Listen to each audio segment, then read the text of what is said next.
Co-op boards are type of local. I get in Russia we called it krysha. It was a roof, mafia. But basically, what tends to happen with co-op boards, they have their own kind of intimate rules.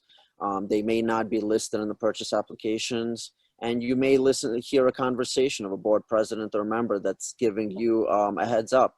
Hey, we're not looking for somebody that's coming in here with a let's say, payroll coming in from a nanny position, or we don't want somebody that's coming in here with, a fixed income, or we don't want someone coming in here that's, let's say, in a wheelchair. Um, and this type of information that you will receive, even off the record, you've got to take that opportunity to take it back at them at this point, because again, you cannot be the tip of the sword for that board looking for somebody that they are telling you that they want, meanwhile segregating against everybody else that is essentially discriminatory in nature. We see it all the time, we hear it all the time. The problem that we always have is, how do we prove it, right?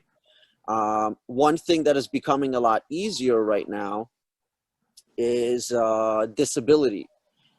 So a lot of times we are seeing that, and disability having to do with pets. Do you have some sort of pet that you are planning to take in with you that the condo or co-op board doesn't allow inside of the building? Well, if the tenant or resident of that unit can show that there is a disability and can provide that this animal is for that disability, then the co-op or the management board at that point, they can't deny that applicant because of the fact that they're bringing in this pet, because now it is an accommodation for a disability, and that's a requirement of the law. We hear that a lot. Another thing that that we see, and one thing that I've told agents to ask board members of, is when there is a denial, and there's you have no idea why the denial came in because you see good income, um, ask the board a question. Ask somebody a question there if you can, because they talk. They're people and they talk, and they may help you or they may hurt themselves. But at the end of the day, you are going to be that individual that is going to provide your client with more information. And at the end of the day, hopefully in the future, you'll be able to fix the situation that hurt your client there. So ask the question in terms of the board and co-op or condo as to why the denial came in. I generally do not like to take a denial at face value. I will always ask and get more information, even though generally they say we don't have to tell you anything. Unavailable housing. So we see that as well. Sometimes we see properties that are going in and out of the market. Landlords think that they're tricky, and they will use that element as to saying, well, the unit's no longer available to this particular applicant or to any string of applicants moving forward. A month later, you'll see that the unit's back on the market. Don't be inclined to use that as a way to get around your landlord's requirements, because your landlord may push. Just because they take it off the market and you tell that to the applicant, and then later the applicant somehow finds out a month later the unit's back on the property, they're calling somebody like me. They're calling somebody like my office, asking or making accusations and allegations into, hey, I have a family of four. This landlord was single. I didn't think that they wanted a family, but this proves that they really didn't, because they denied my application, said the unit's unavailable, and a month later I see it's back on. I want something. I think that they violated the laws here. We don't want that call. That's not a call you want to deal with, because then they're also calling the Department of State, and then you're being secret shopped. So again, be that reasonable mind for your clients, and your clients being the landlords. Most importantly, that you need to train properly as to what's allowed, what's not allowed.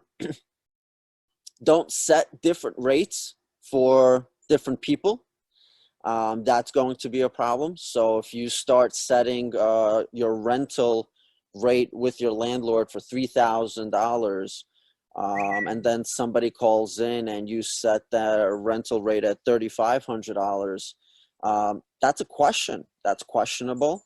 And again, you don't want to be put in the situation where you're going to be answering as to why you raised the rent for this applicant for $500. Meanwhile, everywhere else you're marketing for another price. That's a biggie. I don't see this much, but sexual harassment.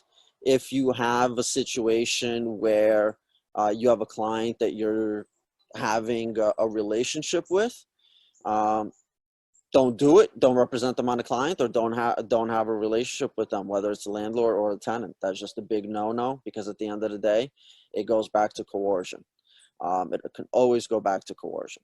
And as we know, these are big things that we just don't want to answer questions on. And, again, I think that advertising is the biggest issue. Keep your advertisements extremely clean.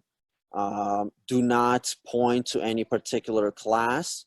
Do not point to any particular category of people. Sometimes what I see is whether it's an SRO or whether it's a multifamily, somebody saying, well, woman looking for other women to join in a property, or something to that effect. That's just bad news bears. Don't do that. Don't represent somebody that's looking to do the same thing. Mike, you jumped in to say something? No, I was just showing my face. Looking good. All right. Disabilities. Disabilities is a big thing, and one of the things that I'm going to continue to mention is the fact that our landlords, our clients, can't make different decisions based on the fact that it'll cost them a few more dollars to accommodate a disability. For instance, if there needs to be a ramp to enter the building, that's something that they're going to have to do. If the mailboxes are too high for somebody to reach that's sitting in a wheelchair, they're going to have to accommodate, perhaps put a lower mailbox to somebody like that. But they can't discriminate, because these are reasonable fixes that the law sees that it's something that can be done. At the end of the day, right now, we're all at risk of having our license revoked or suspended because of the Attorney General's new passing of the regulation. If you have any doubt in terms of what you're being asked to do, how you're being asked to market a particular unit, I think it's always advised to urge on the side of caution, whether it's speak to your team members or your broker or the attorney. Get advice, ask the question. It's a lot easier to be preemptive and proactive than it is to be reactive in the world that we're in. Even though they have these fines capped at $1,000 as to violation, the $1,000 violation does nothing if we are suspended from our license for 6 months, 3 months, or 12 months. That means that we can't get our money, we can't get our commission. Even if things are in the pipeline, that could be an issue. So don't get your bread and butter taken away. Be very conscious of what it is that we're marketing and how we're marketing it. The people in Long Island. Question, Gennady, about the license revocation. So although you're saying it's $1,000, say that again. So it's $1,000. Right here. So what they mentioned here is that the violation is $1,000 if they find to be not to exceed $1,000. But because of the new law that was written in by Governor Cuomo, that $1,000 really is of no relevance to us, because the most important thing that we're now concerned about is losing our license. And here it goes. Department of State may revoke the license of a real estate broker or salesman, or suspend the same for such period as it's a department, or in lieu thereof may impose a fine not exceeding $1,000, okay, for a violation of Article 15, which is the fair housing rules. So it can be one or the other, could be a combination. It says here, or in lieu thereof. It's not what we want to deal with, because when you are being addressed by the Department of State, you're getting representation. It's no way costing you $1,000. Always protect yourself and ask the proper question of yourself. Is this going to pass the red face test?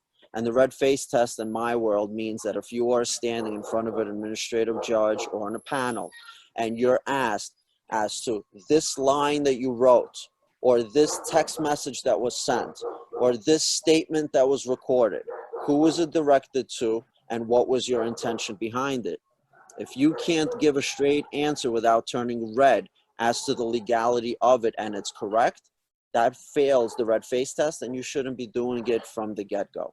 Get on the phone with one of us, ask the question, let's see if we can guide you in the right direction. And at the end of the day, all it comes down to is just educating the landlord properly as to what they can and cannot do. So let me just open it up to questions in case anyone has any. That's really the gist of the fair housing rules of the don'ts.